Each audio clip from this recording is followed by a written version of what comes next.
Bonjour, ici Steve Reeve. Bienvenue à cette présentation de Flashback en direct de la splendide brasserie La Ripaille de Repentigny. Nous sommes situés au 358 Notre-Dame. C'est l'émission. Tous les sujets seront explorés. Nous sommes disponibles, comme vous le savez, sur Facebook, sur les différents sites qui sont multiples.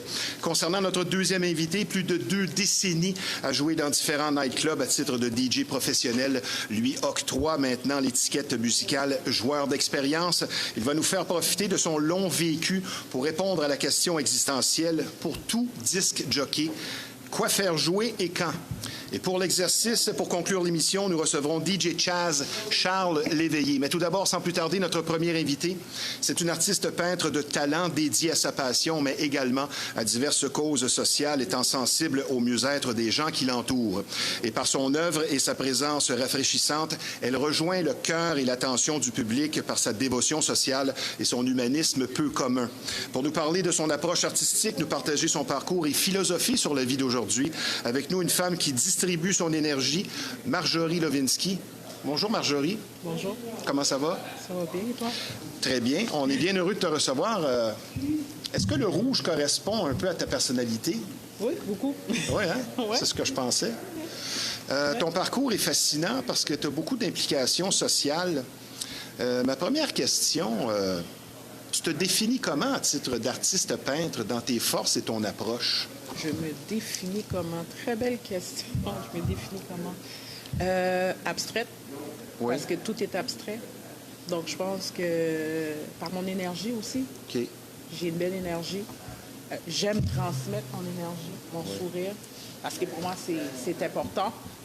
C'est important de transmettre ton énergie, tout ce qui est positif. Je pense que tout est une question d'énergie. Exactement. Nous sommes de l'énergie. Tout est de l'énergie. Tu sais, on est de l'énergie pure en mouvement. Donc, pour toi, quand tu fais une toile, c'est une question de transmettre ce qui se passe en dedans. Exactement. Mais plus, étant consciente qu'on est de l'énergie, je préfère transmettre de l'énergie positive parce que quand ma toile, pour moi, là, ma toile dans une maison, ça va amener une énergie. Puis je veux pas que ce soit une énergie négative. Je sais que ça a l'air un peu fou, là. Donc, les questions de couleur qui est très importante aussi. Exactement, beaucoup. Le rouge, justement, c'est la passion, c'est l'amour. C'est la Saint-Valentin? Ben non, pas vraiment, là, mais c'était la Saint-Valentin, c'est pas. OK. Marjorie, on dit souvent avoir l'âme de l'artiste. Être un artiste, vivre de ça, ça veut dire quoi être un artiste? Parce que c'est pas tout le monde qui l'est vraiment. Souvent, ce sont des talents cachés, mais ça veut dire quoi être un artiste en 2025? On est tous des artistes. On est tous des artistes. On crée à tous les jours. On s'en aperçoit peut-être pas, mais on est tous des artistes. Une maman, quand elle doit se lever le matin puis préparer sa journée, elle crée. Elle crée le déjeuner. Des fois, tu sais, elle pense à rendre ça attrayant pour que les enfants aient plus, tu sais, comme les légumes, là, on va faire des petits sourires. On est constamment... On vend le brocoli. Exactement. On est constamment en train de créer. Et ça, c'est vrai. Je suis bien d'accord avec toi. Pour être artiste, que ce soit dans le domaine musical, l'écriture, la peinture comme toi, est-ce qu'en quelque part, il faut être aussi un être non conformiste? Est-ce que c'est un must, selon toi? Qu'est-ce que tu veux dire par non conformiste? Qui sort des sentiers battus, qui n'a pas peur d'y aller de l'avant avec des idées qui ne sont pas préconçues. Personnellement, moi, si je dois répondre à ta question, selon ma compréhension... J'espère que tu vas y répondre. Oui. Pour moi, un artiste, c'est quelqu'un qui est capable de prendre tout son bagage émotionnel, toute son expérience de vie, qu'elle soit douloureuse ou négative, douloureuse ou positive, peu importe, puis qui la transmet, qui est capable de la transmettre, la partager aux gens. Fait qu'on est encore dans les émotions et l'énergie. Exactement, oui. Le côté vivre de l'insécurité financière ou peut-être aussi de l'inspiration, parce que ça aussi, ça peut amener une insécurité. Comment on vit ça? Parce que ça fait une douzaine d'années là, que tu en vis, que tu es professionnel, mais comment on vit soit le manque d'inspiration ou parfois une difficulté financière? Bien, tu sais, ça nous pousse tout le temps, constamment à créer, dans le sens d'être créatif. Tu sais? Puis on est tout le temps dans le...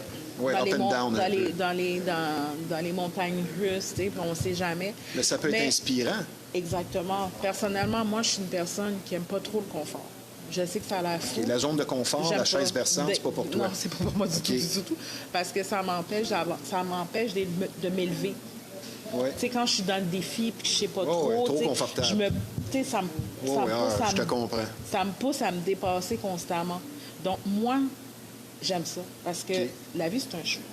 Puis, tu sais, peu importe que tu vis dans ton faux confort, tu vas vivre des difficultés. Fait que moi, je l'ai choisi, mes difficultés, dans un sens, tu sais.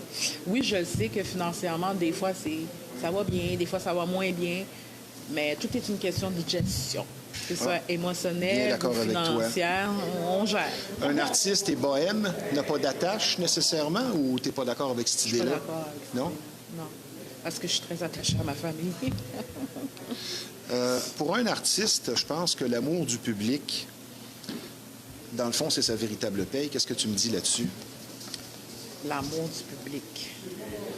L'appréciation, le... Je dirais plus l'appréciation. Parce que, tu sais, quand on parle d'amour, là, Non, des fois, il y ben, en a qui tombent beaucoup dans le fanatisme, là, mais c'est sûr que moi, je suis plus dans le partage. OK. Donc, c'est pas vraiment... Ça peut être une amour-haine, hein, parce qu'on n'est pas toujours aimé tout le monde, là.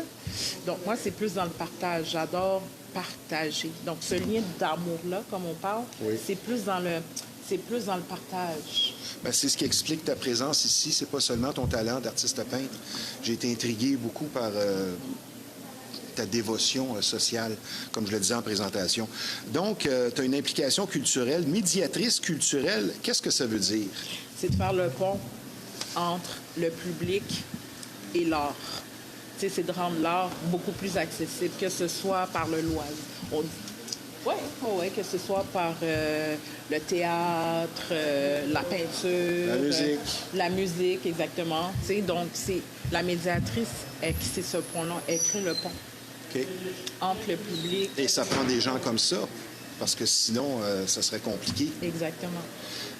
La différence entre toi, à tes débuts comme artiste peintre et maintenant, tu me dirais quoi? Parce que c'est sûr qu'il y a des choses qui sont plus faciles à aborder. La différence, c'est qu'avant, je voulais juste partager mon art. OK? Quand j'ai commencé, là, je voulais juste partager mon art. Là, maintenant, je veux partager une expérience de vie. C'est pas la même chose. Tu vois, à travers ma pratique, j'ai évolué. Ma démarche, elle a changé. Avant, c'était de faire découvrir les formes, les courbes de mes toiles, pouvoir dialoguer avec les gens, partager. Aujourd'hui, je suis plus dans l'entraide à travers l'art. Fait que tu vois, c'est comme ça a changé complètement. Ben, toi, il y a un épisode où tu as eu des difficultés, comme certains ont. Tu as fait une dépression. Ouais, et ça a provoqué ce qu'on appelle l'étincelle spirituelle. Et comme tu me disais en pré-entrevue, je crois à la réinsertion sociale à travers l'art. Et le sourire des gens qui oublient leurs problèmes au quotidien. Et tu te sens comme un poisson dans l'eau. Ouais, c'est vrai. Finalement, à long terme, je pense que ça t'apporte une teinte que peut-être d'autres n'ont pas, qui sont simplement axés sur l'œuvre et ce qui vient avec. Oui, effectivement. J'ai vécu une période dépressive. Je peux dire Tu as transformé ça en positif. exactement. J'ai vécu une période sombre. Tu sais, dans ma communauté, la santé mentale, c'est très tabou. On vit des Quand situations... tu dis ta communauté, tu veux dire... haïtienne, OK. la communauté haïtienne. Oui. La santé mentale, la dépression, c'est extrêmement tabou. Juste pour te dire à un point, c'est que ça n'existe pas dans notre communauté. Là. Même en 2025, il y a encore ce tabou-là. C'est que quand on vit nos situations, c'est comme... C'est pas la fin du monde, je t'en envie, puis on continue. Ouais, ouais. Mais à un moment donné, là, c'est comme, à force de faire ça, ça s'accumule. C'est là que j'ai eu le breakdown. Tu sais, Un burn-out. Ouais, je suis tombée vraiment dans la... Quand je dis sombre, période sombre, c'est que j'ai même pensé au suicide. Sujet tabou. Extrêmement tabou. Étant maman en plus monoparentale, j'ai eu beaucoup de difficultés à le partager ou en parler parce que j'avais peur de perdre mes enfants. Donc, l'art m'a beaucoup aidée. Donc, à travers ça, j'ai découvert la peinture. Je dis par hasard. Et là, tu veux transmettre la même chose aux gens qui ont des difficultés. Exactement. Est-ce que l'inspiration pour toi, ça peut être parfois souffrant Un peu comme un écrivain ou comme moi, ça m'arrive que je dors avec un calepin. Quand j'ai une idée, j'écris. Puis parfois, ben, les gens se lèvent même la nuit pour produire. Est-ce que ça t'arrive? Souvent. Ah oui? Ouais. Donc, c'est souffrant pour toi? Ben, souffrant. Ça dépend comment on le voit, là. Ça dépend comment tu le perçois. Ben, je veux dire que ça vient secouer ta routine. Voilà. Ouais. Parce que tu perds des nuits, tu perds des heures dans ton C'est sommeil. Mais est-ce que c'est vraiment une perte quand tu crées? C'est pour ça que je dis que ça dépend comment on le perçoit. Pourquoi une personne veut aider et l'autre pas?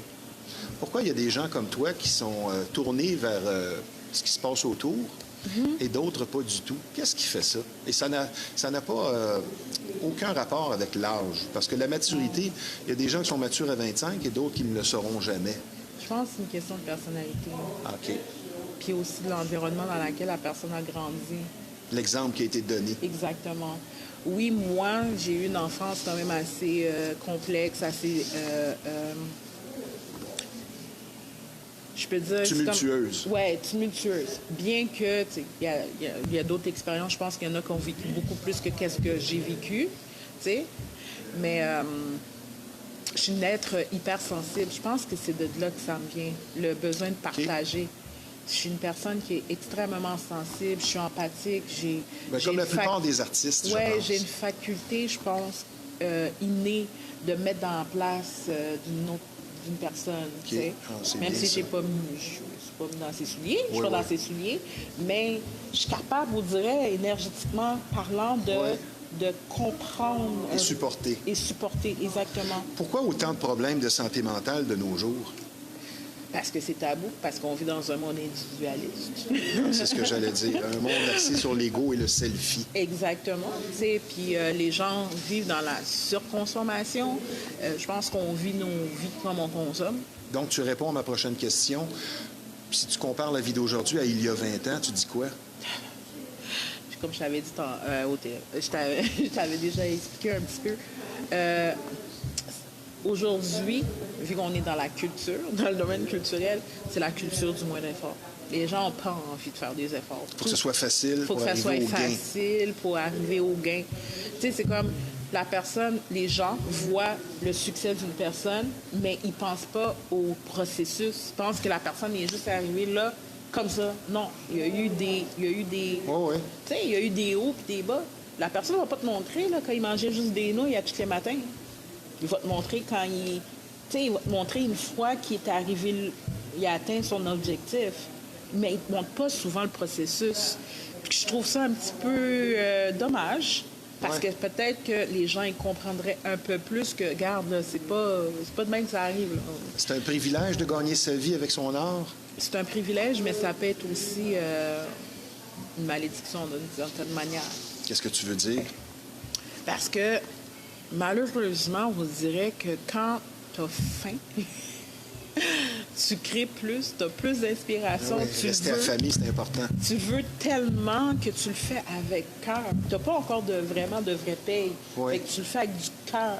Mais on dirait que tout ce qui vient avec l'argent derrière, quand tu le fais, une fois que tu le fais pour de l'argent, on dirait que ça enlève cette magie. Et surtout si l'argent rentre beaucoup. Exactement. Tu peux te perdre assez vite. Tu peux te perdre assez vite. Comment ça que tu étais nul en dessin dans ton premier contact avec tout ça? Et tu es venue bonne comme ça, tu es devenue bonne comme ça. Et toi qui écrivais beaucoup à un moment donné, là, tu es à l'Université du Québec à Montréal en action culturelle. Mais comment on passe de nul en dessin à artiste peintre? Bien, on l'a abordé un peu. Je pense qu'il n'y a aucun professeur qui a ici... Tu sais, c'est comme, ils ont tellement d'élèves, des profs, souvent. Je pense qu'il n'y a aucun professeur qui a su prendre cette étincelle-là que je possédais pour la développer. OK. Puis moi, peut-être, j'avais pas encore comment on dit ça? La motivation. La motivation de développer ça, tu vois. Donc, j'écrivais, j'aimais écrire, donc... même si je suis pas bonne en dessin, c'est pas plus grave que ça, tu vois. Depuis 2021, il y a l'organisme Centre d'art créatif et thérapeutique que tu diriges. Oui. C'est quoi la vocation? La vocation, c'est notre mission, c'est d'aider justement les gens à se reprendre en main à travers l'art, l'art visuel puis l'art de la scène. Donc, on est vraiment dans l'entraide, la réinsertion sociale, tout ce qui est réinsertion sociale. Tout pour aider, exactement. Tout pour aider. Est-ce que la fatigue ou si tu vis des problèmes quelconques, ça se reflète dans le travail? Ça te tente moins ou tu es moins inspiré? J'essaie de pas... Mais c'est difficile, hein? C'est comme une mission. Je suis dans une mission. Je ne peux pas me permettre de... De relaxer. De relaxer. Je suis triste, je peux être triste en privé. Oui, oui. Mais une fois que je suis en contact de mon public ou de mes participants, je peux pas. Et je parlais de ça avec DJ Chaz avant l'émission. Les semaines viennent vite. Que ce soit pour produire des émissions ou quand tu as un travail vraiment qui demande, les semaines viennent vite. Tu as participé à un événement dernièrement, slam, poésie et peinture. Et pour l'artiste, est-ce que le vernissage, c'est l'étape ultime de la reconnaissance? Ou pas tant que ça? C'est le moment où tu as le contact avec ton public. Okay. Parce que quand tu crées, tu es isolé. Okay. Là, c'est le moment de partager ce que tu fais. Oui. D'interagir, d'avoir des belles dialogues, parce que moi, j'ai toujours des belles conversations lors de mes vernissages. J'adore être en contact avec le public, j'adore partager ce que je fais, j'adore aussi voir la perception de la personne à travers ses yeux, de chacune de mes œuvres. On ne voit pas tous la même chose. Exactement, parce que je fais de l'art abstrait. Fait que... Question suivante. Léonard de Vinci disait qu'une œuvre n'est jamais terminée. En voulant dire que c'est difficile pour l'artiste de dire « OK, c'est assez ». Ouais. Ça peut être trop, ça peut être pas assez. À quel moment, pour toi, c'est « it's a wrap ». Tu dis « OK, j'ai terminé ». Quand je vais ma signature. OK. Une fois que je l'ai signé. Aussi simple que ça. Oui, une fois que j'ai signé. Mais, ça t'arrive pas de te dire « j'aurais dû ». Oui, tout le temps. OK. Souvent. Oui, oui. Puis des fois, les toiles que tu préfères le moins, souvent, c'est ceux que les gens préfèrent le plus. Puis des fois, ceux que ceux que je préfère le plus, mais c'est pas les préférés des gens. Donc, c'est pour ça, ton travail d'artiste peintre, est-ce que c'est un domaine en ascension ou de plus en plus difficile de vendre ses toiles et parfois tu te poses des questions? Je me pose pas des questions par rapport à ma pratique. Je me pose des questions. C'est plus, en ce moment, c'est plus être capable de trouver un équilibre entre ma vie artistique et ta vie personnelle. Et ma vie personnelle, mais aussi la femme d'affaires. Parce que quand j'ai une entreprise, un organisme, une entreprise, c'est de trouver un équilibre entre ces trois-là. OK. Ouais. Sans passion, impossible de produire. Quelqu'un ne peut pas dire « je vais être artiste peintre, je vais faire de l'argent ». Tu dois être passionné dans tout ce que tu fais. Une chose que tu m'as dite, on parlait de l'importance du sourire. Et quelque chose qui vient vraiment te chercher, c'est quand on méprise les sans-abri. Oui, énormément. Je pense que ça vient te chercher, ça. Ça vient me chercher, oui. Parce que je me mets à la place de la personne. Tu sais, c'est comme si la personne était visible, mais on fait partie d'un tout. On fait partie d'un tout. Donc, la personne, elle est là. Tu peux pas faire comme si qui n'existait pas. Tu sais, c'est comme aussi, si tu n'as pas d'argent, donc il y a le mépris, puis il y a ceux qui insultent. Ça, c'est encore pire. Ça, je suis pas capable. Tu sais, si tu n'as pas d'argent, passe ta route. C'est comme... Oui. Mais, je me mets à la place de la personne, puis je suis comme... Ça vient me chercher énormément. Et si j'ai pas d'argent, mais me sourire, ça fait du bien. C'est gratuit. Oui. Ça peut changer. Et ça se transmet. Exact. Voilà. En un mot, le trait de personnalité le plus important pour être artiste? L'empathie. Ah, vois-tu, je pensais que tu m'aurais dit la persévérance. La persévérance, certes, mais pour être un bon artiste, je pense que tu dois être empathique. En une phrase, qu'est-ce qu'on devrait enseigner à la jeune génération qui manque peut-être cruellement aujourd'hui? Le partage. Le partage. La communication. Aussi. Tes objectifs à court terme? Mes objectifs à court terme, c'est continuer à développer mon organisme, aider le plus de personnes possible. Tu parles de mission. Moi, je t'envoie une idée. Dans tous les livres de croissance personnelle, on fait état de mener une vie intentionnelle. Ce qui m'amène à ma question. Je pense qu'il y a deux genres de personnes. Tu as des gens qui ont une vie intentionnelle et tu as ceux qui vivent comme des poissons rouges. C'est l'heure de se lever, c'est l'heure de manger, c'est l'heure de faire dodo. Des poissons rouges ou des hamsters? Oh, ça peut être des hamsters aussi. Mais on dirait qu'il y a deux sortes de personnes. Les gens, qui, comme tu le dis, qui sont en mission, ils ont des objectifs, Oui. pas juste des responsabilités, mais une vie intentionnelle, je m'en vais là. Et tu as ceux qui vivent comme ça vient. Ouais, comme Es-tu ça. d'accord avec ça? Ceux qui vivent comme ça vient ou... Non, qu'il y a deux sortes de personnes. Oui, effectivement, Oui. c'est vrai. Et toi, évidemment, tu as une vie intentionnelle. Ouais. Que tu n'avais pas avant d'être artiste peintre? Non, je l'avais pas. Non? Je l'avais pas, non. Non? Je me sentais pas comme un être accompli quand je... Fait que finalement, ton épisode difficile Ça m'a sauvé la vie. a été un plus. Ça m'a sauvé la vie complètement. Marjorie, on va prendre une petite pause. C'est fort intéressant, ça ne sera pas tellement long, puisque je vous rappelle que vous regardez Flashback en direct de la splendide brasserie La Ripaille de Repentigny. C'est un endroit charmant, un personnel souriant et surtout accueillant qui vous attend ici. On vous offre d'excellentes assiettes et ce 7 sur 7. Et une spécialité que je vous recommande fortement, c'est notre pizza à four à bois. Vraiment, elle est extraordinaire. Donc, des spectacles de qualité, d'une atmosphère appréciée. De tout, pour tous les goûts. Nous sommes situés au 358 Notre-Dame à Repentigny. La brasserie La Ripaille, une institution mythique et sympathique. Et je vous rappelle également que nous sommes présentement en conversation avec une artiste peintre talentueuse et qui donne l'exemple par son implication sociale, Marjorie Lewinsky. Toujours autant d'activités tant sociales que musicales chaque week-end ici à La Ripaille de Repentigny. Et cette semaine ne fait pas exception. La promesse est encore une fois tenue. Demain, jeudi, le 27 février, dès 19h30, encore une fois, on vous attend comme à tous les jeudis dorénavant pour un jam session avec le groupe officiel de La Ripaille, soit le Powerhouse Band. Et vous êtes invités avec votre micro, vos instruments, à venir performer, pratiquer avec nous. Et plusieurs musiciens d'expérience sur place vous attendent, dont Céline Jean, Stéphane Trudel, Daniel Campeau et Pierre Boutillier, entre autres. Et fait important et plutôt rare, tout ça, c'est tout à fait gratuit. Donc, toujours beaucoup de plaisir lors de telles soirées. Puis, dès 20h30, Martin Sirois sera des nôtres pour un vendredi chansonnier le 28 février. Et son répertoire varié et son talent toujours apprécié vous feront vivre une belle expérience musicale pour une soirée des plus agréables. Et pour conclure, un autre week-end épatant et bien rempli ce samedi 1er mars, 20h30, autour du groupe hommage The Ed Sheeran Equation, de vous divertir de cette musique inoubliable, donc du dance music électronique et du pop à prévoir avec les meilleurs tubes d'Ed Sheeran. Comme vous pouvez le constater, chaque semaine, beaucoup d'action et de tout pour tous les goûts. La brasserie La Ripaille de Repentigny, c'est un bar, salle de spectacle apprécié, mais également un restaurant au service et au menu de grande qualité, et ce, depuis 1975. Nous sommes situés au 358 Notre-Dame. Maintenant, un sujet sérieux, vous allez être traité avec beaucoup d'écoute et de compréhension si vous vivez une infestation.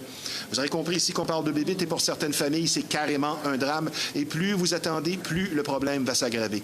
Donc, la solution à une infestation, c'est Rive-Nord Extermination. C'est près de 40 années d'expérience qui vous attendent sur place, une entreprise familiale très sérieuse, un service personnalisé. Donc, la solution à une infestation, Rive-Nord Extermination. Le numéro de téléphone dans le 450, c'est le 582-6706. Je vous parle d'un partenaire important de l'émission Flashback. Il est dorénavant possible de voyager tout en se ressourçant et en se retrouvant bien avec soi-même dans une ambiance des plus agréables.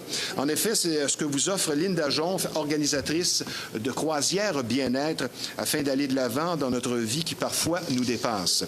Vous pourrez vous retrouver grâce à des outils utiles, une atmosphère de détente, une réflexion sur soi, un service et de la nourriture de grande qualité. Vous en avez assez de courir et cette magnifique combinaison voyage et croissance personnelle se veut une solution agréable et ce, à un prix abordable.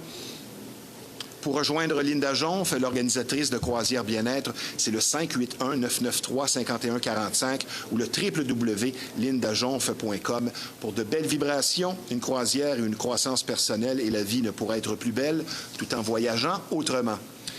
Ma chère Marjorie, question suivante. Aurais-tu cru être ici il y a, disons, une douzaine d'années à tes débuts professionnels? Quels étaient les objectifs au début? Est-ce que tu y allais 24 heures à la fois ou tu te disais, moi, je m'en vais là-dedans, puis un jour, on va en parler dans 10 ou 20 ans? Je m'aurais jamais cru là il y a 12 ans. Je m'aurais jamais cru là il y a 12 ans. Mais quand j'ai commencé, pour moi, c'était all-in. Tu as tout donné. J'ai tout donné. J'ai tout donné. J'ai tellement tout donné que j'ai pris la décision folle de démissionner d'un travail bien payé, belle sécurité d'emploi, bien le syndicat et tout. Ça a été difficile au début, mais une fois lancé, là, c'est... OK. Tu peux plus retourner derrière. Tu vois? Ouais, Donc, ouais. j'ai comme... Je me Tu suis t'es comme lancé. Je me suis lancée, mais je me suis comme forcée à tout donner. Quand tu fais une toile, c'est quoi la première étape? Est-ce que tu commences, disons, ce que plusieurs artistes peintres m'ont dit, c'est l'importance des couleurs. Ils commencent Oui. avec ça. Toi, c'est quoi les étapes? Quand c'est de l'abstrait, j'ai juste les couleurs en tête. OK. Quand je fais une toile abstraite, c'est juste les couleurs. Tu es inspiré par quoi? Oh my God. Ça peut être n'importe quoi? Ça peut être n'importe quoi. Un petit chien qui fasse. Ah oui? Un animateur qui te parle. Un animateur qui me parle. Un sans-abri. Une chité. Oh oui. Je m'inspire vraiment de la vie. C'est ça qui va m'inspirer. Puis si c'est une toile figurative, ben je commence avec, j'ai l'idée en tête, je commence un peu avec le crayon légèrement, puis après je pense aux couleurs, puis des fois ça change, là, tu sais. Comme j'ai dit, c'est fini une fois que c'est signé. Oui. Des fois les idées changent un peu, OK. mais c'est ça, ouais. Marjorie, je vais philosopher avec toi. On parlait de choses et d'autres. Une personne qui est bonne et généreuse, parfois, va être un peu naïve. Est-ce qu'elle va être plus sujette à se faire avoir, se faire profiter d'elle qu'un autre? Est-ce que c'est le mauvais côté d'être généreux? C'est le côté négatif d'être généreux. On va pas se le cacher, là, tu sais. Il faut être sincère. Oui, des fois, on se fait avoir, mais écoute, c'est la vie. Hein? Ça, j'aime ça, c'est la vie. Ouais. Ça explique bien des choses. Exact, c'est la vie. Et ça aide à passer à autre chose Exact. aussi, parce que qu'est-ce que tu veux, il arrive des choses des fois qu'on voudrait pas, puis c'est comme ça. Il y a des bonnes, il y a des mauvaises personnes. C'est la vie. C'est la vie. Marjorie, tes ateliers créatifs pour personnes âgées de 60 ans et plus, ça se passe comment? Ça se passe bien. Non, mais je veux dire, qu'est-ce qui se fait dans ces ateliers-là? Ils font du tricot, ils font du bricolage, ils dessinent pas des juste la peinture? non, pas juste, c'est pas juste la peinture. Les ateliers thérapeutiques, comme tu dis si bien, qui utilisent l'art pour se reprendre en main, parfois des gens qui vivent des épisodes de dépression, de santé mentale. Je donne des ateliers individuels en art-thérapie. Puis il y a les ateliers créatifs, c'est pas la même chose. Les ateliers créatifs, c'est plus des ateliers intuitifs. Les ateliers de groupe, c'est le moment de sortir de l'isolement, c'est le moment de partager, c'est le moment de communiquer. Fait que tu donnes des ateliers, tu dis individuels aussi. Oui, exactement. Moi, je peux t'appeler et dire viens, on va faire une toile chez moi. Effectivement. Viens t'occuper de moi. Viens, oui. OK. Je le fais, je me déplace. J'ai un endroit, mais je me déplace c'est aussi bien. à domicile, effectivement. Je ne sais pas si les gens l'ont remarqué, mais tu es noire. Oui. Est-ce que tu vis du racisme parfois dans ce domaine-là? Une femme noire en plus. Dans le domaine artistique. As-tu vécu un peu des épisodes? Je ne l'ai pas senti. Dans Non? le domaine artistique, je ne l'ai pas senti. J'ai senti des jugements par rapport, sérieusement, à ma communauté. Tu entends les gens parler contre les Haïtiens. Non, quand je dis jugement, c'est ma pratique artistique parce que ma communauté a une idée perçue de l'art. Oui. Tu sais, c'est un artiste, ça fait des paysages, ça OK. fait des portraits, ça fait... OK. L'abstrait, ils ne comprennent pas encore. Ils commencent à comprendre parce que je suis persévérante. Ouais, Tu sais? c'est bon, ça. Je suis persévérante. Fait qu'à force de me voir, ils deviennent curieux. OK. Mais au début, ils ne comprenaient pas trop. Tu sais, c'est comme... Oui. Ah, c'est bien. Ton prochain défi, ce serait quoi? Mon prochain défi, je pense, j'ai l'impression de me répéter. Oui. Mon prochain défi, c'est de vraiment avoir un endroit permanent pour partager. Et tu vas solliciter des sons du gouvernement pour ça? Exactement. Ouais. Donc, Ça prend des fonds. Qu'est-ce que tu veux? on n'a pas le choix. Tout organisme En a besoin de terminant, fonds. Marjorie, avant de parler de tes événements, tes ateliers à venir, si tu avais un conseil à donner à un artiste qui veut se lancer, pas nécessairement un artiste peintre, ça peut être un artiste DJ, ça peut être d'autres choses, tu lui dis quoi? Lance-toi. Mais il faut être passionné. Faut pas réfléchir. faut juste se lancer. Avoir confiance en soi, surtout. Avoir confiance, puis se lancer. Moi, c'est... C'est aussi simple que ça. Ben, on dit aussi Et pratiquer, simple, mais- pratiquer le plus possible.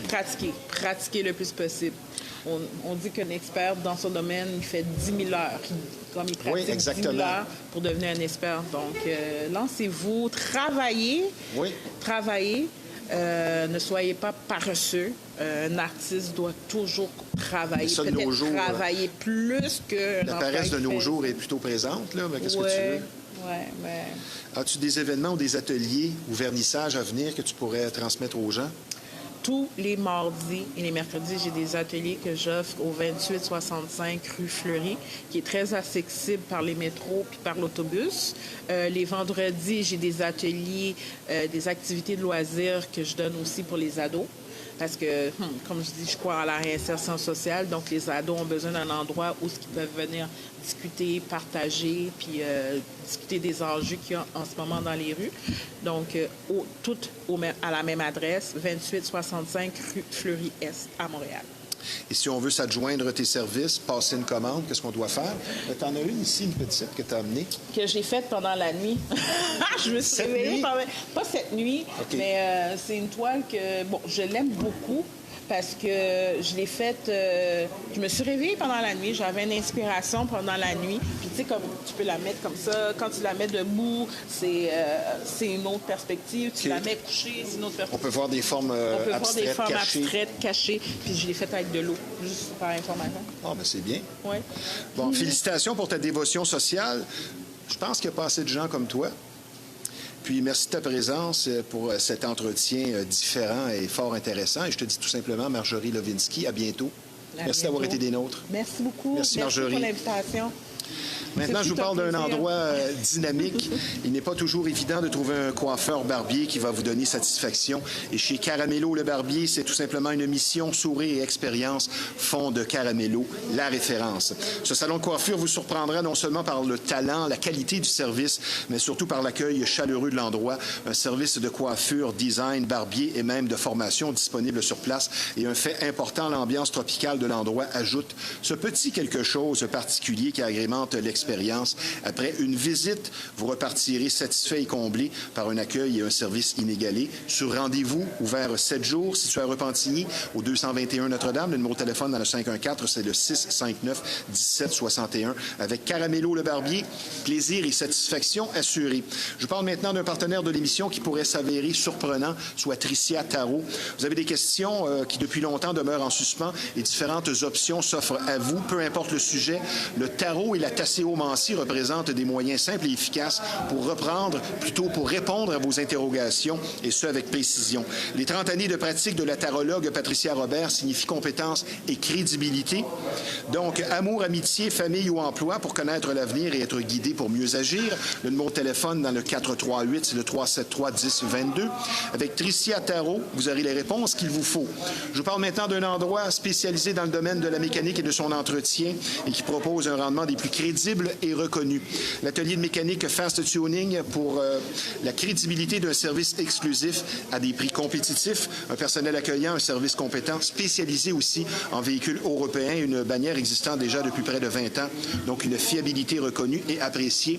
Un garage pour faire du millage, comme dirait l'autre. Fast Tuning, c'est situé au 223 Notre-Dame à Repentigny. Le numéro de téléphone dans le 450, c'est le 473-1333. Le client est notre priorité, notre promesse, un service de qualité.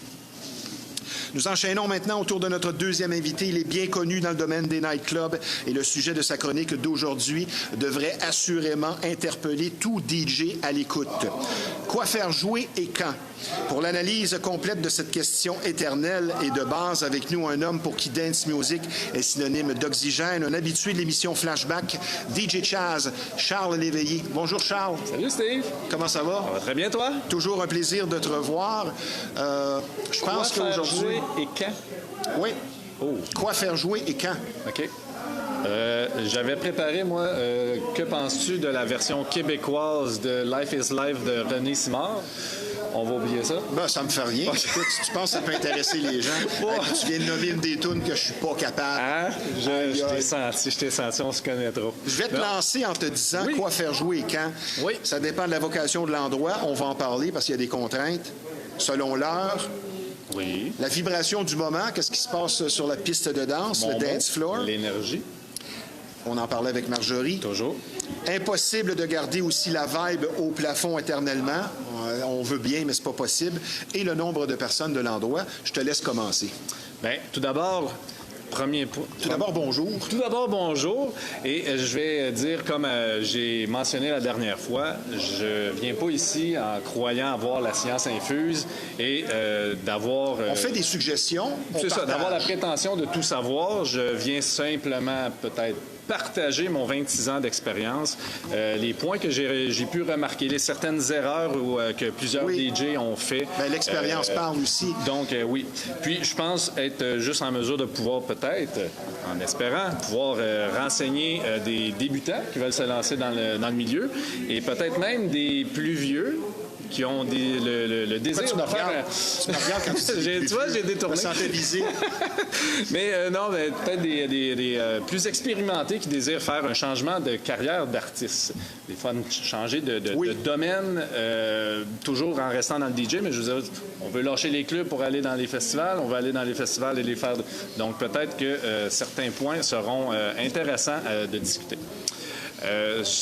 Pour partir de l'idéologie de quoi faire jouer quand, moi, je crois que ça revient à deux grands principes que j'utilise toujours, qui seraient le crowd reading, donc de bien savoir lire son audience, et le classement de sa musique. Un point que je trouve et que je m'aperçois à travers plusieurs soirées avec plusieurs DJ, que c'est un point qui est souvent négligé. Quand tu dis le classement, tu veux dire savoir identifier le style ou classer ses chansons? Lorsqu'on télécharge la musique, là, de bien l'identifier, juste ça, de bien l'identifier. Marqué à côté, exemple, house. Dans les logiciels qu'on utilise, de juste bien identifier l'artiste, le type de remix, de bien identifier ses dossiers aussi. J'en vois souvent que ça y va par date, puis qu'il reparte un nouveau. Donc, de se perdre dans ces dossiers va amener aussi sur une confusion ça paraît dans ton travail. À quoi jouer quand? Mal préparé. Une mauvaise préparation de sa musique, de sa bibliothèque. Okay. Donc, moi, je crois que c'est deux points.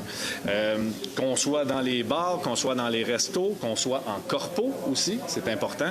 Dans les événements de type festival, qu'on soit en tag team avec deux DJ, je crois que de quoi savoir jouer quand s'adresse à toute cette gamme de postes et de lieux. Savoir ressentir le momentum, l'énergie.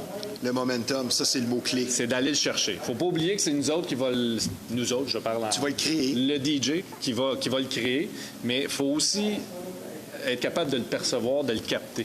Et on en parlait tantôt avant l'émission. Oui. Mettons, tu as 3 DJ qui vont se succéder. Celui qui commence à 22 h, souvent, ce qu'on voit, c'est que c'est sûr qu'il n'y a pas beaucoup de monde avant, disons, 23h30 dans une boîte traditionnelle. Mais de 22 h à 23h30, il ne faut pas non seulement que tu te dises qu'il n'y a pas beaucoup de monde, je vais faire jouer des choses plutôt soft. Il ne faut pas que tu penses comme ça. Il faut que tu t'imposes pour aller chercher le peu de gens qui sont arrivés vers la piste de danse pour starter ça en bon québécois le plus tôt possible. Exactement. Bien, il y a 2 erreurs que souvent j'ai remarquées. Comme tu as mentionné, attendre qu'il se passe quelque chose. Donc, le DJ va mettre des tunes de classe B, disons, puis il va en mettre, ou juste des chansons que, ça, c'est ma chanson, je l'aime, mais ça va pas rien apporter. Puis là, on attend que le momentum, puis souvent, sa chance, ça passe. Ou, j'ai souvent vu, début de soirée, il veut tellement impressionner qu'il drop toute la meilleure, qu'il met la sauce en partant. Il est 10h30, là, les meilleures cartes sont jouées. Et quand tu as une équipe, disons, là, avec, le deuxième ou troisième, avec un thème particulier, puis là, le premier, il a tout brûlé. Il ne reste pas grand-chose à manger pour les deux autres. Et voilà. Pour ça, moi, je donne un conseil à ceux qui vont débuter, parce que les plus expérimentés doivent déjà connaître jouer devant public. Pratiquer. C'est beau de se pratiquer à la maison, faire des lives comme ça, mettre le téléphone, puis de faire des Twitch. Et, on le sait qu'on est dans cette génération-là, mais ça ne va pas donner concrètement l'énergie. Mais non. Donc, de pratiquer puis d'obtenir les réactions. C'est en obtenant des réactions que vous allez être en mesure, après ça, de bien placer, de bien monter votre bibliothèque, c'est une chose primordiale. Combien de fois, moi, quand je télécharge une chanson, je vais la noter en termes d'énergie. Je vais mettre des étoiles. 1, 3, 5. Ça va me donner un... Mais une fois rendu devant le public, quelle énergie me donne-t-elle vraiment cette chanson-là? Donc, c'est là. Puis, n'ayez pas peur de les reclasser, de les retravailler. Peut-être qu'une chanson nouvelle ne va pas donner l'énergie estompée. Oui. Estompée. Puis à Escompté. Escompté. Oui. Voilà, merci. Et à force de la faire jouer, à un moment donné, ben ça, je l'avais mis en début de soirée, elle peut maintenant être proche de mon prime time, puis peut-être éventuellement mon prime time. Oui, et bien quand je d'accord parle avec toi. du prime time, c'est le moment chaud de la soirée qu'on recherche. Pour faire une parenthèse avec toi, on voit une affiche, je l'ai partagée dernièrement, et ça commence tranquillement à faire des petits, ça. Parce que les gens se rendent compte que le téléphone sur la piste de danse, c'est peut-être pas la meilleure des choses. Please respect the vibe. No phones on the dance floor. Ouais. D'accord avec ça? Ah, tout à fait d'accord. Je suis d'une... Tanné de te faire filmer pendant que tu joues? Filmer, oui, c'est agréable parce que ça nous donne des belles vidéos pour la promotion, mais c'est un petit peu plus contraignant de voir que le monde n'embarque pas dans l'énergie qu'on veut transmettre sur le plancher de danse. Ouais. Je dirais que c'est un petit peu plus ça. Si le monde filme et au moins embarque dans l'énergie, on aura toujours gagné au moins la moitié. Mais de voir que c'est du monde qui sont sur les côtés, qui FaceTime, qui Story, qui Selfie, c'est un peu ça. Donc, il y a un gros mouvement actuellement sur la planète. Plusieurs festivals commencent à emboîter le pas, plusieurs clubs. Pas de vidéo, pas de téléphone, pas de set préenregistré. Puis on le sait, les amateurs de cette énergie-là, de vivre le moment présent, si vous vous rendez au Temple, le Stéréo Montréal, c'est comme ça depuis des années et c'est les meilleures soirées, c'est les meilleurs moments. Oui. Donc, très content que plusieurs événements, plusieurs promoteurs aussi commencent à emboîter le pas. Il y a plusieurs événements que je fais que c'est pas de téléphone. Ouais, ton point suivant, mon cher Charles? Pour continuer dans le principe de l'énergie, pour quoi savoir jouer quand, donc, faut se dire que mixer, c'est pas seulement de synchroniser deux chansons, c'est pas seulement de choisir les clés. Donc, moi, j'ai vu des gens, des DJ, y aller, là, dire, bon, ben là, je suis en A mineur, la prochaine, je vais la mettre aussi en A mineur, il y a une belle fluidité. Oui, mais à un moment donné, qu'est-ce que ça donne concrètement devant toi? Si ça fait 30 minutes que je t'entends, que c'est linéaire, puis il n'y a rien qui se passe. Donc, à un moment donné, quoi savoir jouer, c'est aussi d'aller chercher l'énergie, de pouvoir la changer. Ça, c'est... je me suis donné ce point-là. Comparaison DJ au poker. De toujours garder une coupe de chansons dans sa manche. Oui, c'est ce que je dis tout le temps. Lance, moi, j'ai vu des DJ paniquer.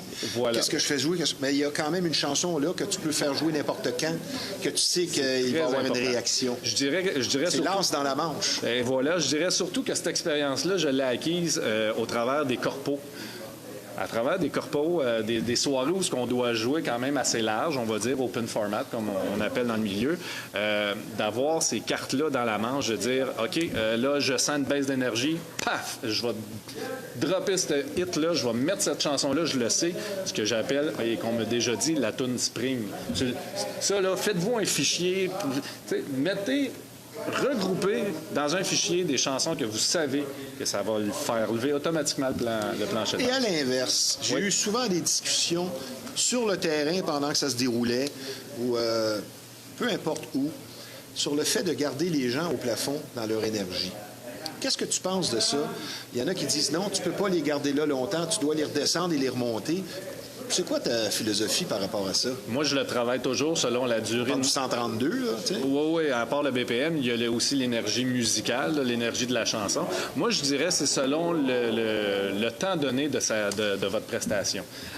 Dans un club, quand on est DJ, on est seul, de l'ouverture de 10 à 3, bien évidemment qu'on peut pas, pendant les 5 heures, tenir les gens dans le tapis pendant les 5 heures.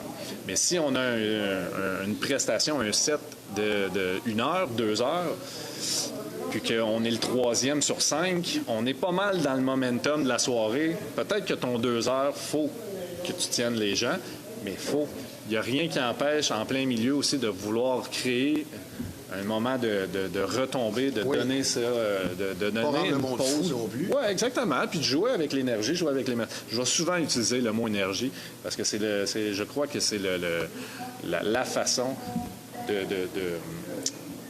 lire et de bien diriger la soirée. Oui, parce que le capitaine, c'est le DJ. Oui. Veut pas. Puis, surtout si vous êtes dans un DJ, dans un resto-bar, un club, dans un corpo, hein, on le sait, le but, c'est de faire lever le party, mais surtout, il ne faut pas oublier, c'est de respecter les gens qui y sont. Les gens qui viennent, exemple, dans un resto-bar comme ici, si le DJ à 9 h, parce qu'il y a des DJ, des fois, qui commencent à 7 h, pendant le souper. On va mettre de la musique d'ambiance.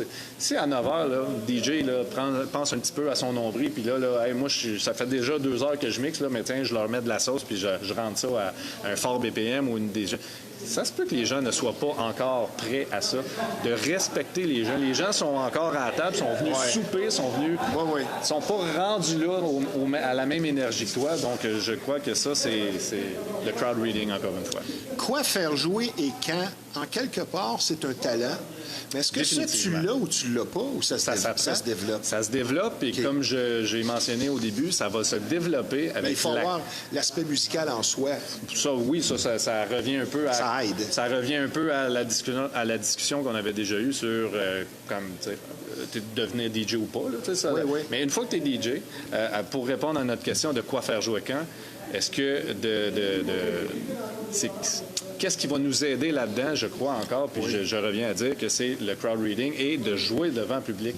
Plus que vous allez jouer devant le public, plus vous allez avoir des réactions, mieux vous allez être outillé pour savoir quoi jouer quand. J'ai une question pour toi, puis je suis vraiment curieux de voir ta réponse. Est-ce que c'est plus difficile ou moins attirant le travail de DJ dans une soirée avec contrainte de style? Qu'est-ce que tu veux Tu t'en vas dans une soirée uniquement house. Ouais. Est-ce que pour toi, ça t'attire moins que dans une soirée où tu peux aller dans toutes les directions? Personnellement, moi, je suis house. Je ne joue que du house. Donc, ma contrainte serait d'avoir un contrat aujourd'hui, d'arriver dans un resto-bar et de dire, Charles, va falloir que tu me joues des années 80, du rock puis du reggaeton. Pour toi, ça serait moins attirant? Ben, j'en prends plus. J'en prends plus parce que c'est un choix de carrière que j'ai fait. Est-ce qu'un DJ se doit de connaître toutes les chansons? Oui. D'avoir un large éventail de connaissances. Ça ne veut pas dire qu'il faut les jouer absolument, mais d'avoir un large éventail de connaissances, de style musical, de qu'est-ce qui se fait pour avoir justement une bonne compréhension de l'auditoire en avant et être capable à un moment donné de ne pas se sentir désarçonné. Si tu es pris dans une boîte à dire, moi, je joue que simplement ce style-là et qu'à soir, ton style ne fonctionne pas dans la soirée, il faut savoir se revirer de bord, là, comme on dit. Es-tu, comme on dit en québécois, frileux, prudent, avec une sélection de tunes dites brûlées ou quétaines ou commerciales? Tout Tu te sens comment avec ça, toi? Tout dépendant de l'endroit. Du Madonna, exemple. Ben, j'en ai joué, veux pas, à l'époque, à travers 26 années d'expérience. Depuis quelques années, 3 ans au moins, je suis mon chemin là, où je ne joue qu'exclusivement du house et c'est la seule chose que je promouvois. Mais si on recule, exemple, 10 ans derrière, où j'étais dans des clubs, des restos-bars, je faisais des corpos.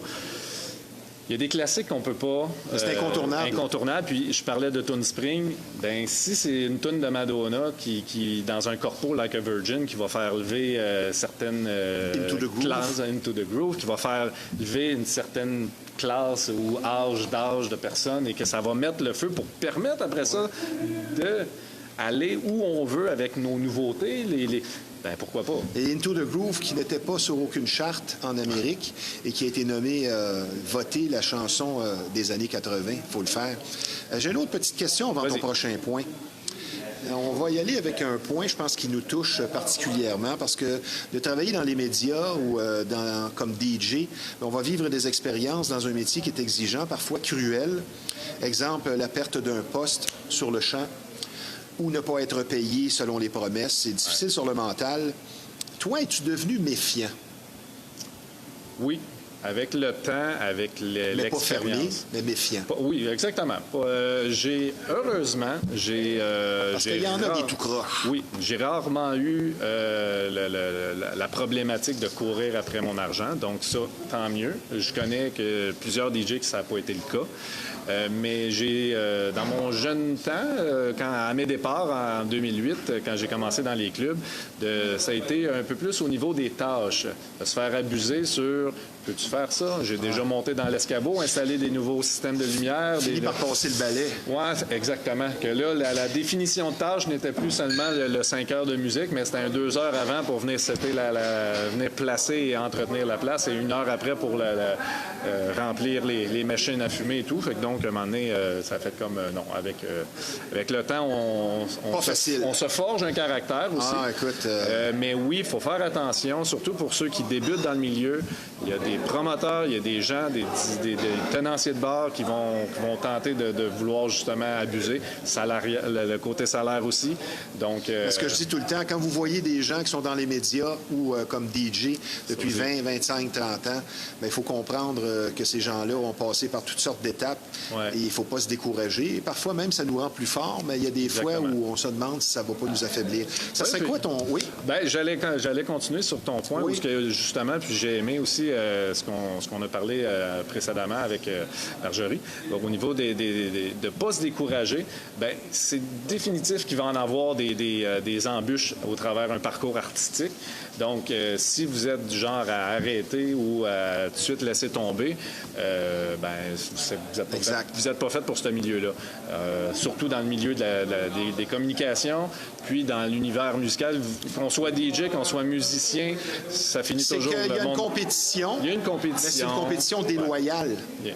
Le parlage dans le dos. Malheureusement, il y en a. Tout faire pour faire sauter l'autre. En tout cas, on pourra en parler jusqu'à demain matin. Il y en a, mais je crois que si on reste fidèle à soi-même, de ne pas vouloir embarquer dans ce jeu-là, on va s'entourer de gens qui pensent si comme ça. Si tu es bon et excellent dans ce que tu fais, ça va ouvrir des portes. Ah, ça va au-delà de juste l'excellence au niveau du talent. Je crois que ça va aussi en tant que personne, personnalité, ouverture. Être bon, c'est ça, je veux dire, bon de ta personne. Ça serait quoi ton prochain point avant la pause? Prochain point, on a parlé beaucoup j'ai parlé beaucoup d'entrée de jeu pour les clubs, les corpos, les restos-bars. Donc, quoi faire jouer quand on est dans ce milieu-là. Mais je dirais en mode tag team, quand on est en B2B, quand on est dans un mode de festival où ce qu'on est plusieurs DJ. Oui, quand on est plusieurs. Oui, parce que c'est une autre branche. Il y a deux mondes, hein, il y a deux univers. On a l'univers commercial, top 40, DJ open format, tout ce que là, c'est les grands endroits qu'on... Boiler? Des boiler rooms, ça, c'est un type d'événement. Mais il y a le chemin un peu plus underground où ce que, là, quand on tombe en mode festival, on tombe en mode soirée ou des billets vendus avec plusieurs DJ. Donc, quoi faire jouer quand? Ça prend une autre perspective, je dirais. Donc, ta pire soirée ou étrange en carrière, comme ça, à brûle-pourpoint, tu me dirais quoi? Définitivement, je pourrais pas me rappeler exactement d'une date, mais c'est sûr que c'est une soirée dans un resto-bar où j'étais mal cadré. C'est parce que je pourrais pas mettre le doigt ou le nom sur un endroit en particulier, mais je le sais que j'en ai vécu jusqu'à ce que je remarque et que je me forge un moment donné à me dire des soirées où ce que je ne suis pas cadré pour ce type de musique-là. Je les prends plus. Okay. Donc, je le sais qu'il y a des soirées où j'étais installé dans sur un standing bar dans un coin, à être un peu comme une playlist Spotify, à jouer ce que tout le monde voulait. Puis, un jukebox. Un jukebox. Puis, musicalement, c'était que du urbain, du hip-hop, des choses comme ça qui est loin un peu de ma vibe couleur musicale. Donc, ça a été, c'est ça, c'était long. Avant la pause, Charles... Oui. Sujet vraiment d'actualité qu'il sera toujours. Consommer et spinner, pour ou contre? Quels sont les résultats? C'est prendre un coup, faire de la drogue pendant que tu joues. C'est contre. C'est classique. C'est classique et c'est un sujet qu'on... Il y en a qui pensent qu'ils sont inspirés puis que ça paraît pas. Oui, mais ça va rattraper avec le temps. Toi, t'es contre?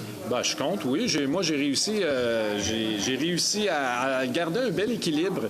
Je dis pas que j'ai rien fait. Je dis pas que je suis blanc comme neige et que j'ai jamais touché à ça. Oui. Mais j'ai su garder un équilibre à travers ça pour être capable de pouvoir continuer, d'être capable de me tenir aujourd'hui encore éveillé, droit et Ben, t'as de l'air à mon en fond, tu affaire. fais pas ton âge. Ah, merci. Parce qu'il faut le dire, tu as eu 40 ans, Ah, t'avais dit de pas le dire. puis je te donne 39. Ah, merci. Veux-tu être le plus jeune?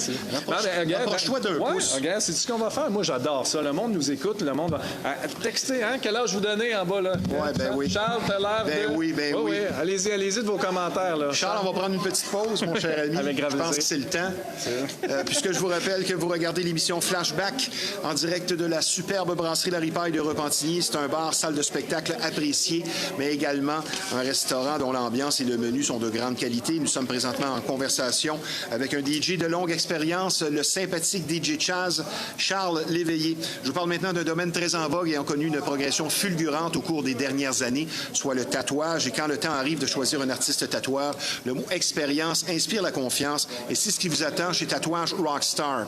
Il est difficile de faire confiance et de trouver le parfait artiste tatoueur, comme vous le savez, et pour être reçu avec professionnalisme et gentillesse et pour que vos désirs et vos tatouages soient réussis avec finesse, une seule bannière, Tatouage Rockstar. C'est situé à Repentigny, 338 Notre-Dame. Le numéro de téléphone à la 450, c'est le 932-3090. Tatouage Rockstar pour la garantie d'un travail réussi. Question épicée. Vas-y. Question épicée. On pratique pour plusieurs raisons. Oui. La plupart des DJ sont-ils des égocentriques non avoués qui vont dire non? Mais est-ce que c'est le cas? La plupart, non. Pas la plupart. Non? Non. Plusieurs? J'ai la chance. Non, j'ai la chance de côtoyer beaucoup de monde à travers mes années et non, c'est pas tous des Il n'y a gens. pas de DJ qui sont dans l'ego? Il y en a. OK. Mais tu me dis, Charles, nomme pas de nom. Ben, je vais poursuivre. Non, on n'est pas là pour faire ça. C'est voilà. On Mais il y en a, c'est comme dans n'importe quoi. On parlerait de sport. Est-ce qu'il y a des sportifs qui sont dans égocentriques, qui veulent scorer, être les premiers? D'accord avec toi. Je pense qu'il y en a partout. Le pire défaut du DJ? Le pire défaut, ne pas être assidu, je crois. OK. L'assiduité. C'est beau faire une bonne première Stable. prestation. Ouais, la stabilité. Ah, ça, c'est un bon point. Qu'est-ce que tu apportes? Toi qui as œuvré dans différents clubs libertins, nombreuses soirées célibataires, en boîte, est-ce que les célibataires ont plus de plaisir que les gens qui arrivent en couple, comme dirait l'autre, avec leur lodge? Ah, ça a changé avec le temps, hein, c'est sûr. L'époque où les gens sortaient pour cruiser, pour... Ouais. Moi, je dis pas que c'est révolu, mais ça a complètement changé. Le monde va tout faire ça, si je peux dire. Le ça étant cruiser et s'aborder par les réseaux sociaux, par des sites de rencontres, par des applications. Donc, sortir en couple, je dirais que aujourd'hui, en faisant un peu plus d'événements spéciaux, des soirées thématiques, je vois beaucoup de couples et ça n'empêche pas le plaisir. Ouais. C'est au contraire, avec des soirées, là, c'est des gens qui se retrouvent, plusieurs couples, puis là, je parle pas de libertin, là, je parle vraiment de soirées, typiquement, là, un rave ou à l'Halloween, une soirée thématique, plusieurs couples, ça devient un peu un point de rencontre pour tout le monde. Donc, je crois pas que ça l'enlève au plaisir d'être en couple. Charles, ton dernier point, puisque nous sommes bousculés par le temps. Parfait. Dernier point, c'était, j'avais mentionné, quand on travaille en tag team, au niveau de festival ou d'événements, je crois que quoi savoir jouer, quand, ça prend de l'écoute. Écoutez les autres, arrivez plus tôt. Si vous avez une heure précise pour jouer, arrivez au moins une heure avant pour écouter ce que l'autre DJ a à faire, ce que l'autre DJ va jouer et quelle énergie il impose. Malheureusement, j'ai eu quelques soirées où j'ai travaillé avec d'autres qui ont complètement tassé ce que j'avais fait. Eux avaient leur set de préparer, leur introduction de préparer, peu importe où on était rendu dans la soirée, ça a un impact. Ça a un impact. Donc, moi je dis toujours de vous préparer à différentes éventualités. Vous avez une idée, parfait. Vous avez construit une intro, parfait. Mais si le momentum, l'énergie n'est plus là, il faut savoir se revirer. D'ailleurs, j'ai une petite anecdote vite que je voudrais saluer les chums. Donc, DJ Fuel, DJ Morinite et Velvet One qu'on a fait, ils ont fait une soirée. J'ai eu la chance d'ouvrir pour les gars. Puis, durant la soirée... Tu parles du Jungle Dating? Non, c'est une soirée dans un club. Les gars le trio avait leur soirée. J'ai eu la chance, l'opportunité d'ouvrir pour les gars. Puis, durant la soirée, Guy, DJ Fuel, me fait dire « Ah ouais, viens en embarquer une. T'sais. J'avais la chance d'en embarquer une dans la soirée. Donc, il faut la choisir, mais j'aurais pu prendre l'ego de dire je casse complètement ce qu'il a fait pendant 2 heures, mais j'ai suivi le momentum, j'ai pris une chanson, on s'est fait un alpha, il a trippé parce que la chanson.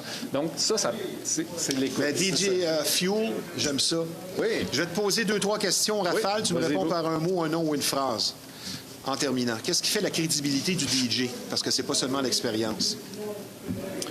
La crédibilité d'un DJ... Dans une phrase. Mon doux. L'authenticité. OK.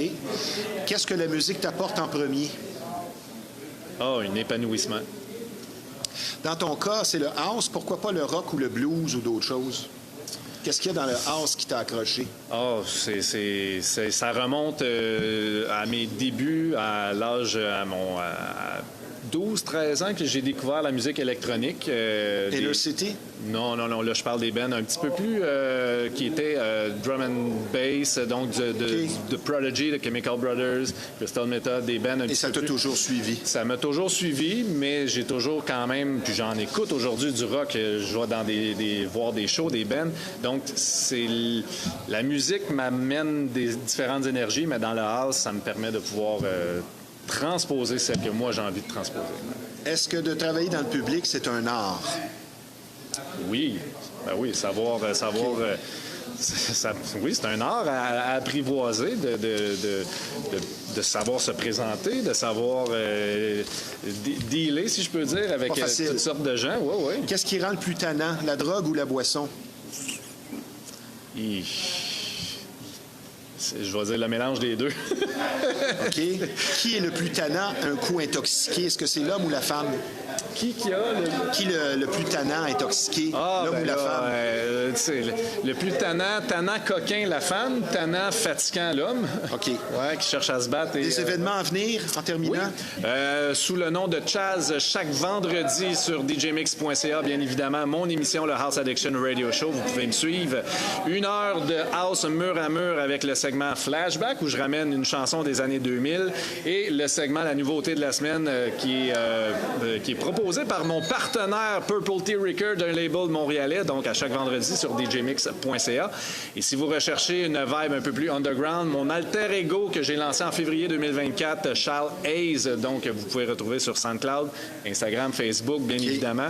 Donc je vais avoir des événements où je me retrouverai avec House Nation le 30 mars prochain pour une soirée, un set de 3 heures.